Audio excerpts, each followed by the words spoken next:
So I'm not even sure I'm gonna follow that one up, but I'm no game designer. Unlike most of the other people here, I've never created a game. I've never built anything like Zynga. And if you don't know who Zynga is, keep your hands down so as to not embarrass everybody else.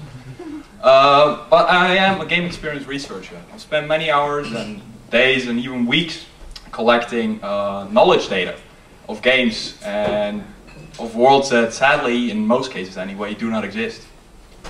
And when I say sadly, I really mean that it is a pity that I can't jump out of burning airplanes without a parachute, rescue hot female hostages, and battle dragons with the swing of my magic stick, and still live to tell the story.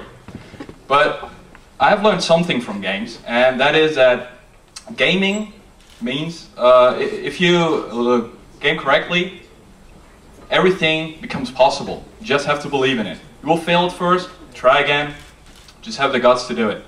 So, moving on.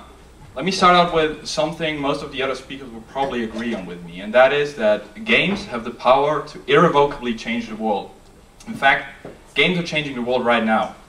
And the reason why this is happening is really quite simple. I mean, everybody loves to play games, and it turns out around the world there have been lots of studies, and gaming can make you a better person. And everybody wants to be a better person. So if you play 3 hours a day, you will learn basic skills like teamwork, you will build up trust through cooperative gameplay, and you will learn how to cope with high stress situations better. So if you spend a part-time job every week in games, you will at the end of the week still have a nagging partner, but you will be able to cope with that stress really well. So turns out it has taken the advertising industry 20 years to figure out what we knew all along. Games are really the preferred medium of youth, and therefore they are the future. Suddenly, marketing execs put games into everything. You see, game mechanics and gamification is a hot topic right now. And the reason for that is really quite simple. The purpose of a company, as defined by, is to create and keep customers. And the best way to do that is by creating products that you will gladly take off their hands. And companies do that by envisioning schemes where you are being triggered to play because you don't want to leave anything on the table. And the downside of this is that games always favor their creator. So every time you play, even though you have the feeling you're winning, you're really not. You're paying and playing into the pockets of the house, which is really quite awesome if you're the house. So if you ever play poker, be the house. But the good thing is, if you play, you acquire status. Like for example, if you take part in a frequent flyer program, along the way as you collect your miles, which you never can turn into a great ticket, you get free stuff in the plane. You get the good champagne, and everybody else doesn't, which is cool.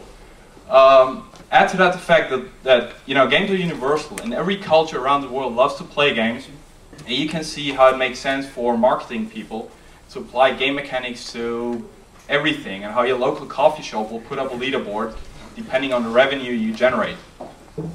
But Farmville and all those other games are really just the beginning, because there are actually smarter ways to get people to do something.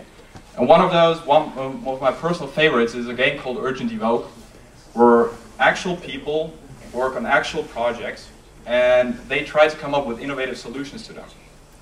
And the players of those games were rewarded with a title called Social Innovator, which didn't cost the company organizing Urgent Evoke anything at all. It was just a piece of paper.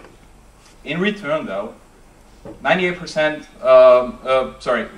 of those players got access to pretty good stuff, whereas the company got free access to the intellectual property. So once again, the house wins, and that is what those games are really all about. Moving on to the next one.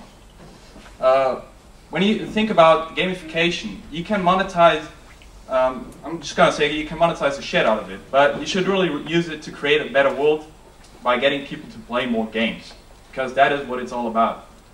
And when you consider it, games help you to cope better with stress by enabling you to get rid of anger and aggression and everything. So keep that in mind as you move on. And even though everybody likes to beat a challenge, keep in mind that companies will only present challenges to you that are beneficial to them. And that's about it. Thank you.